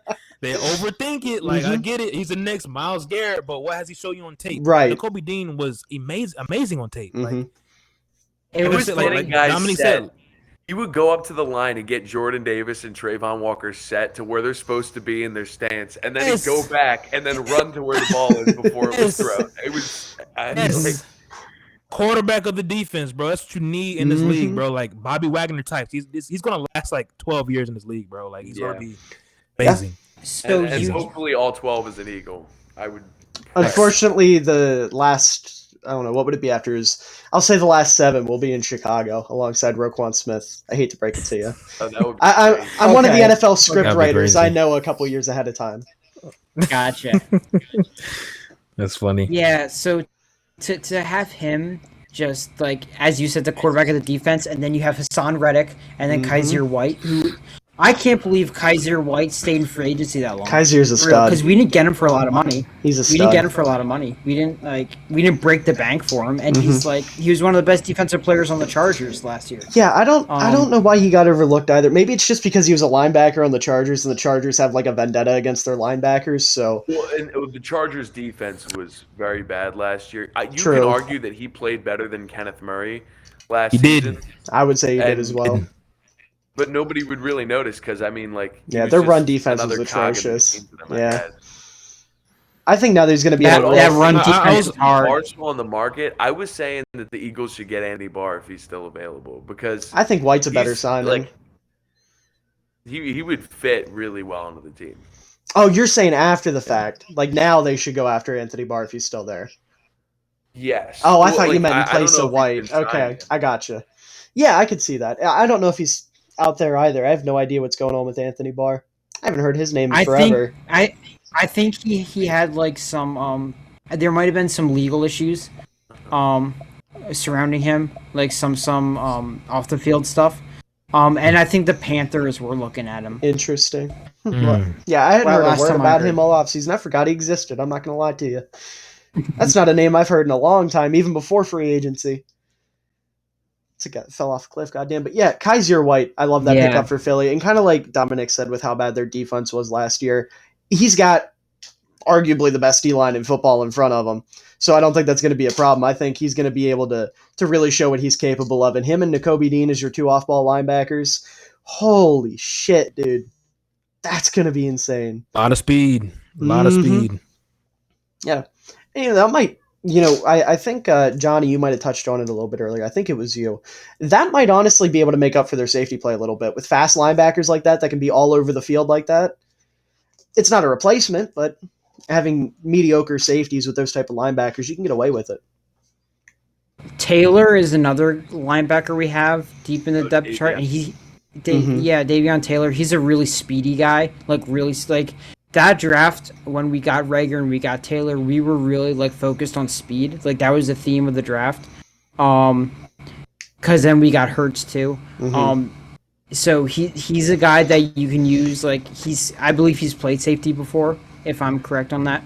He played like a Jeremiah Owusu-Koramoah at Colorado. Interesting. Mold where he was like a slot type linebacker, but he's covering. X receivers, and he's bouncing all over the defense. Interesting. Yeah, so he's a guy that can be thrown in some play packages, I feel. So yeah, I think speed in the linebacker room it's gonna help for our not exceptional safety room for sure. Yeah. Well, and I wish Kayvon Wallace would take a step in the right direction. He's a guy that I thought had a lot of promise, being the captain of a championship defense.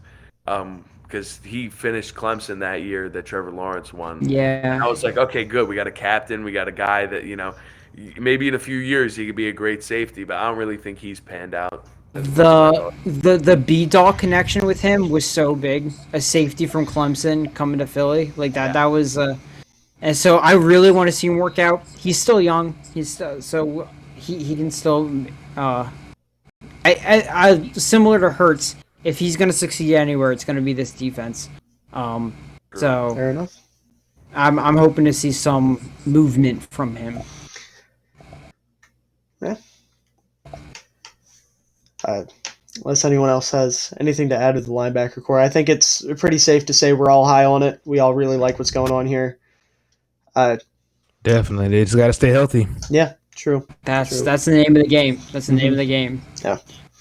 Now, this defensive line, like I said, I think there's an argument to be made that it's the best in football because you got Brandon Graham, you got Fletcher Cox, Javon Hargrave, Derek Barnett, he's been serviceable, kind of up and down. Jordan Davis, who was a top 3 prospect for me in this draft. It's a unit. It's a unit for sure. Josh Sweat. Josh Sweat. You missed. I'm sorry. My Josh apologies. Sweat, he's very good too. My apologies. I did miss Josh Sweat. You're right. Josh Sweat got paid too. Did he? Yeah, he got I missed that. Okay. Yeah, that was last season. So Okay. he's set, and the concern for the reason why he dropped in the draft was because of injury, and that hasn't really been a concern, and it's been good, especially because Brandon Graham went down. Derek Barnett, penalty monster.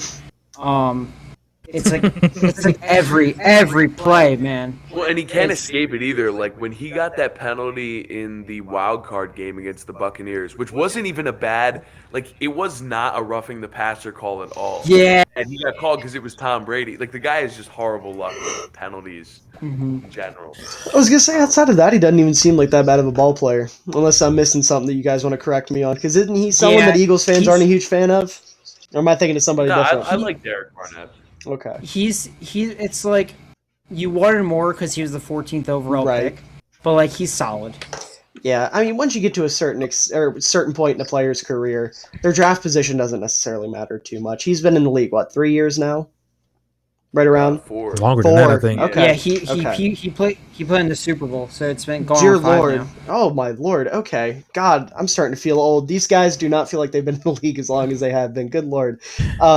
But yeah, at this point in his career, if you're getting solid play out of him, who cares?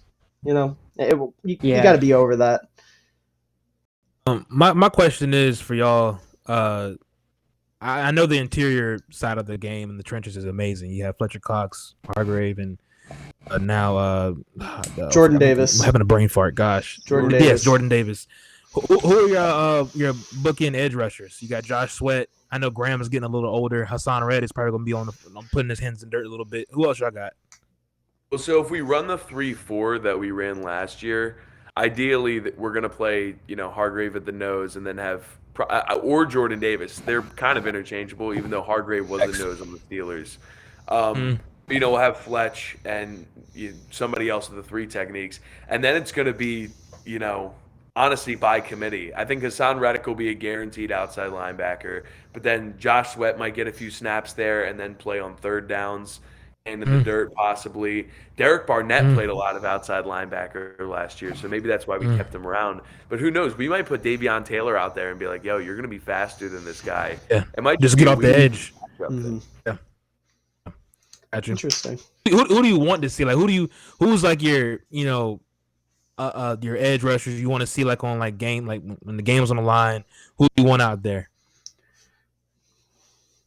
It's hard not to say Brandon Graham because he's got the best play in franchise history. Yeah, he's got the most clutch strip sack of all time.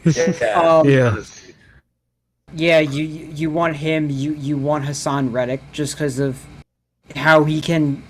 When he came and played the Eagles, he got to Hurts. They needed stops. He got him twice in a row. Just he's so fast. He's so strong. Just like if you need a sack, he it's like a basketball player that gets you a bucket. He can get you a sack. Facts. Yeah. Definitely him. Josh Sweat's a force. Yeah. He hasn't been a big numbers guy, but if you watch there's plenty of times where Josh Sweat just takes a guy and embarrasses him. I clearly got to go back and watch Josh Sweat. He wasn't even on my radar.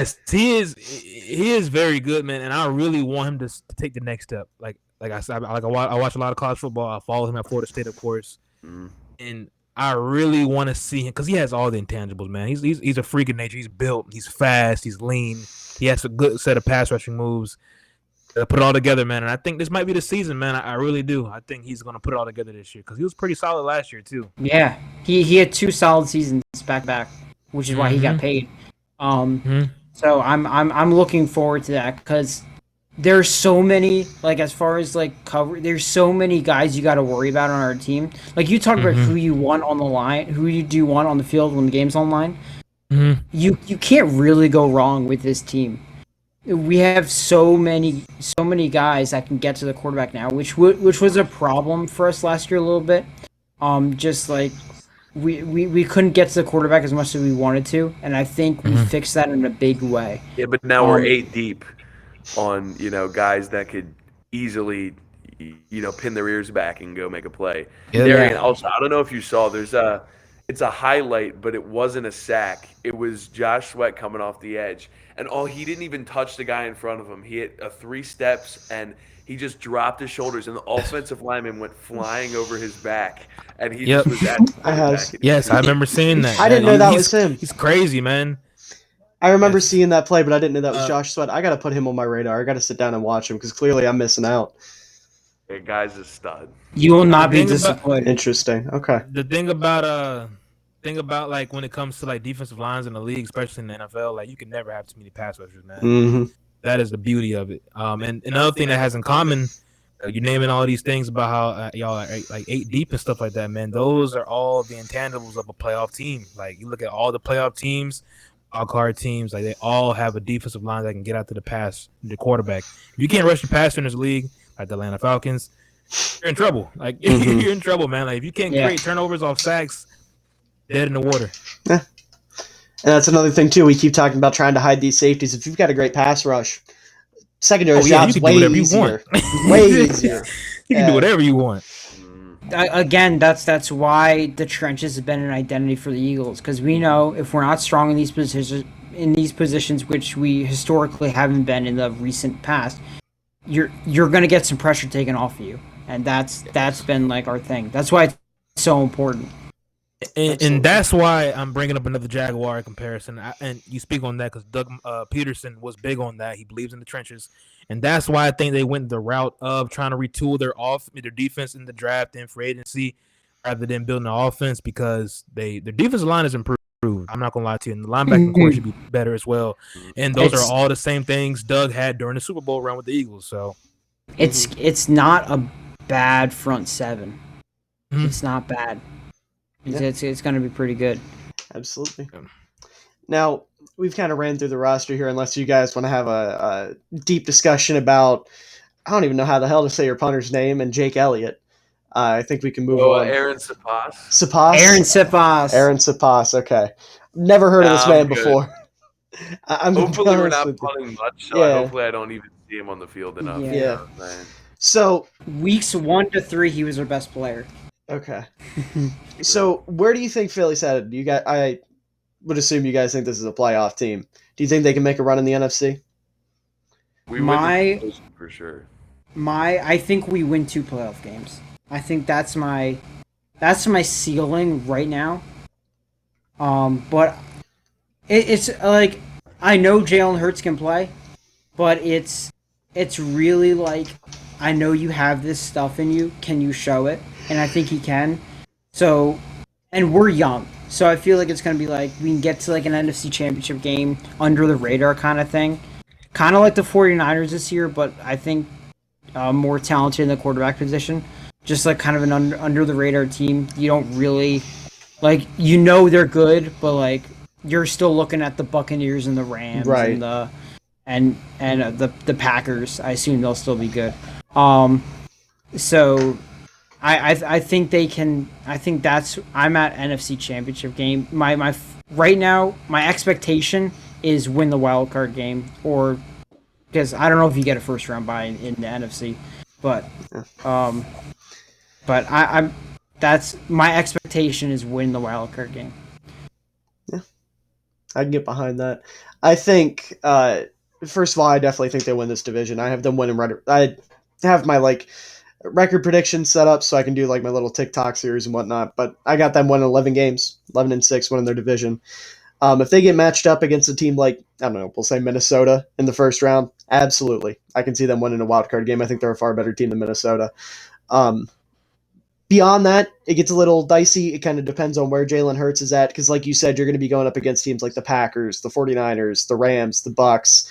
We don't know what Hurts is going to be able to do against them just yet. But if Hurts balls out, if he can be the quarterback the four of us think he can be, wouldn't shock me at all to see him go further than that. I think Philly can make a lot of noise this year. They did a fantastic job this offseason addressing all of their big needs. They got their linebackers. They bulked up their receiver core. Secondary got marginally better. Defensive line's insane. If Hurts can take that next step that we all expect him to, this team, literally, the sky is the limit. I think they can. We might see a Philly Super Bowl run again, which God help us if it happens, because Lord knows Philly will probably leak out of the city at that point if they win another game. But we'll do it again. We'll do it again. But I don't think it's a crazy estimation to say that this team is potentially Super Bowl bound if Hurts can be that guy. It's crazy that that's the if. Because we all seem to have very high thoughts about him as a person, and we don't doubt his work ethic or anything about that, which is normally not the case. Mm-hmm. It's literally just, is he going to be able to put it all together in year 3, still on his rookie contract, and play at an elite level? And he's already shown flashes of being able to make off-schedule plays. He's not Patrick Mahomes, but he's like more than capable of extending a play with his legs and making a throw on the run. It's really just, can this guy command the team for 4 quarters and show up when we need him on 3rd and 4th down? Yeah. And if he does that, this is going to be a great season. It's just crazy to think of where we were 2 years ago. Like we were locked up with Wentz's contract. We were messing up in the draft, and now we're here, and it's just like it's all props to Howie because he was out the door, man. He was out the door, and now we've built one of the best top to bottom rosters in the league. As I think we've talked about, like we haven't said too many bad things about the Eagles. No, there's not a lot of bad things to say. Yeah. Legitimately, my only problem is with that safety duo, and we've already said it's really easy to hide what their weaknesses there. So I don't think this team really has any weaknesses. I think the biggest thing, like you just mentioned, Johnny, like this is why I hate being a Jaguars fan sometimes, man, because it's not that hard to retool your own roster, bro. It's really not that hard. And I feel like we've been struggling for all my life. Like, you know what I'm saying? Like I just don't get it. But yeah, I think Philly's gonna be very good this season, man. I think it's gonna come down to them and Dallas in the division. Washington, maybe, because that defensive line over there is going to be pretty talented and stout. Washington is sneaky. They're very sneaky. If Carson Wentz comes up there and plays like, last year, because he didn't play bad last year. He just Here's the one game. He just didn't want to go to the postseason against the Jags. I don't get it. Thank you for that. Thank you for that. Like that. Absolutely. I was the biggest Jaguars fan ever, man. Biggest thing is Jalen Hurts, man. Jalen Hurts continue to grow. The schedule's not that bad either. I like what Miller said, man. I like 11 games this year, man. I really do. It's gonna come down to y'all in Dallas for sure. Giants, Giants are not there. Giants are in the basement. Brian Dable and Daniel Jones are gonna go through hell this year, bro. They're not there yet. They got talent, they're not there. But it's gonna come down to y'all in Dallas, man. It's gonna be a very, very fun season in Philly for sure. Sure. Hasn't it been like over the past decade that no team in the NFC East has won back-to-back over the past decade? Correct. That's gonna. I'm telling you right now, I'd put money on that break, and if I was old enough to bet on sports, I'd put money on it. It's gonna stick till next year. Year. I'm gonna say that. It's crazy how people say that division is hammer the over on the 8.5. Oh wait, I'm stupid. Dallas won the division last year, didn't they? Yeah. Yes, oh my god, I thought Philly won the division for a second.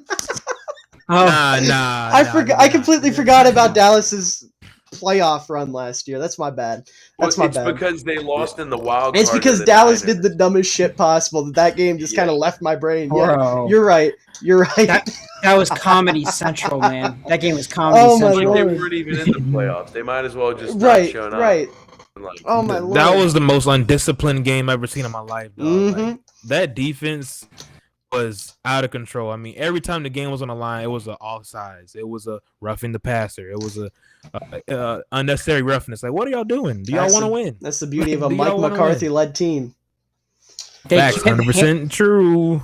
the amount of times both teams were handing the game back to each other, it was the craziest thing. And it's just like who's gonna be the dumber, and the dumber's gonna. It came down to one of It the was hottest head entertaining. coaching candidates in football, making one of the goofiest play calls I think I've ever seen with Kellen Moore with that QB draw. It wasn't a bad call. It was bad It timing. was ballsy. Yeah. I'll give them ballsy at best because the timing was rough. They had no timeouts. Dak's not going to get out of bounds. That's the word I was looking for. I'll give them ballsy at best, but I don't think it was a good call by any means. Yeah, Dallas fell apart, but yeah, like I said, fell apart to the point where I thought they weren't even in the playoffs last year. Good Lord. But yeah, I think we can all agree Philly fans should be expecting good things, and I'm not just saying that because I'm worried y'all are going to come to my house. I genuinely think Philly's going to be a good ball team next year. Yeah. What's your address again? I'm going to Chicago. Actually. I'm not in Chicago. Yeah. He's sneaky. Yeah. I get that all the time, though. I'm like the biggest Bears fan that's never been to Chicago. I've never lived in Chicago a day in my life, never been to the city, but I'm So where are diehard. you from? Maryland. There you go. Yeah. That's driving distance, baby. It is. Yeah, y'all are somewhat close to me. We there. But yeah, it's looking good for Philly. Unless there's anything you guys want to touch on, any players we might have skipped over, anything you find interesting about this team, I think we're pretty much done. All right, fair enough. Well, thank you guys for coming on. Obviously, real quick, guys, take your time to plug your stuff. If you're going to come on here, you got to get a little bit of free publicity out of it. So if you want to plug your TikTok, Twitter, anything like that, go for it. Yeah, my YouTube channel is Straight Up Sports. I post videos on my commentary on all sports. I'm trying to get that back up running. So definitely follow that. All right. Subscribe to that. Yeah. Right. TikTok, Between the Tackles, YouTube, Between the Tackles. I have some very controversial takes about the rest of the league because I watch film and I don't just watch, Colin Cowherd every day. So I may have some hot takes, but I don't think they're very hot. I just think they're, logical. And make sure you follow my boy Dominic on TikTok. I can tell you right now, that boy deserves more love than he gets. Criminally underrated. Just did. It's a grind. It is a grind. I feel you. But Man, this NFL offseason has been easy for a lot of people's TikToks, man. I've been struggling, but it's definitely a grind. Yeah. But you can follow me on all platforms: TikTok, Instagram, Twitter. I'm barely on Twitter, but on YouTube, ChillTakes. Right now, I think I am talking about my top 5 offensive players for each team in the league, and then I'm gonna trickle into some previews and some schedule predictions, man. But we got one more month. Well, training camp starts this month. So Yeah. I'm excited, man. We're almost there, man. Yeah, we're almost out of the dead Preseason period. game is August 4th, the Hall of Fame game. I think it's the Raiders and who else? I forget. Raiders and Jags. Interesting. Jags. Oh, yeah. Okay. Huh. Yeah, we report the training camp in I want to say the next week sometime. We only get 9 days to prep. So damn. Yeah, we're really down to the wire, aren't we? We can start posting about shit that's actually happening and not just speculation. That'll be fun. I can't wait, man. Listen, I can get out of posting a fullback video every single day. I've had to do that for the past month because there's no content. Listen, I mean it. I love talking about fullbacks, but I know my followers are sick of it because I have had at least one fullback related video every day for the past 2 or 3 weeks. But I respect the hustle. I respect it. You got to get content somehow. You got to do something. If it means picking whatever viral sound I can find and throwing a fullback twist on it, so be it. That's Bro, what it's that been. duet you did with the it was a girl like POV were on a date and you're Yes, that was my favorite one. The date, bro, I was pissing my pants. Dude, those are the best videos. Man. Those are the best. The that duet was so ones. good. I love doing those. They're always so much fun. Like I just did one yesterday. It didn't get a lot of love, but it was like a bunch of guys grouped together, and then they get real pumped. And I just like flipped a notebook around and showed them a fullback dive. Yeah, I saw that one. It's goofy, but it's Oh fun. my gosh, man! It's so good. I promise you, if there's a week in football like week 7 or week 6 where like multiple fullbacks score a touchdown, David might have a brain aneurysm. He might go off the rail, man. He might lose his shit, man. Listen, I've already had people begging me in my comments. My phone is terrible, so like I can't show the back part of my camera because it gets like real shaky. It's awful. So once I get a functional phone or once I can get my phone fixed, I'm doing film breakdowns of fullbacks this season. It's happening. People have been asking for it. I'm gonna do it. It's happening. I'm with it. I'm with it, man. I'm with it. I've had people, and it's specific fullbacks too, which is great. It's not just like, can you do a fullback review? It's like, can you do Keith Smith? Can you do Nick Ballore? Like, it's great. I love it. Question. This is my last question. I gotta go. Oh no. How many teams in the league? Because I'm sure you follow this to the T. How many teams in the league are still running the fullback like in their offense consistently? There's been a lot of turnover this year. You had a number. There's 20 teams right now that have rostered fullbacks. There's like 25 fullbacks in total that are on an active roster. A couple teams have multiple. But there's been some turnover this offseason. You know, a lot of teams are adopting this like Shanahan-style offense, the wide zone. I kind of talked about it a little bit earlier.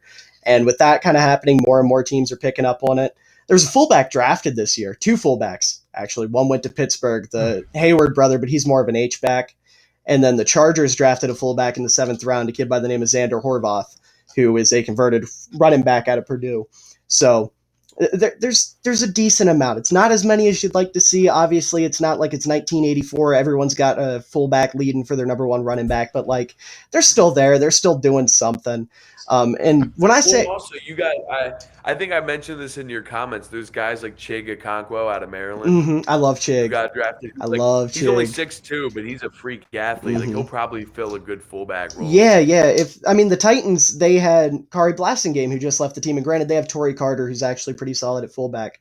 But Blasingame was pretty much what Chig is. He's just a fast dude that can block a little bit and has some catching ability. So Chig could absolutely do what Kari was doing for him. But if fullbacks do come back, I need to explain this more for people. I don't think we're getting like Mike Allstott back. I don't think that's ever going to happen. I think it's going to be more of like how you see the Niners using use check, where they do a little bit of everything. And yeah, it's harder to find athletes that can do that. But at the end of the day, like if you just have an undersized tight end, they can do it. Just start doing stuff like that. Maybe it'll turn into more teams using like an H-back. Like I think that's what the Patriots are planning on doing this year with Jonnu Smith. But H-back's just a fullback with a different name. Andy Reid still uses a fullback in the red Michael zone, Burton, baby. Bears legend. Love Michael Burton. So, last time the Jaguars made it to the playoffs, they had a fullback as a key part in their offense. Tommy Bohannon, right? Bring it back. We need one in Philly, bro. I told you, put who was it? Milada can play fullback. Screw playing left tackle. Who needs a left tackle when you have a good fullback? If we're gonna run the ball with Hurts, all I'm asking for is Mike Tolbert, bro. That's all. Oh my god, I love Mike Tolbert. Mike Tolbert was one of my favorites. That's the name right there. Listen, Mike Tolbert was the fat guy that got a chance, and he ran with it. I loved Mike Tolbert. Yep. Dude was legendary. Yes, he was. Mm-hmm. Yeah, I mean, genuinely speaking, Hurts could benefit from having a fullback back there. Just putting it out there. I don't doubt it.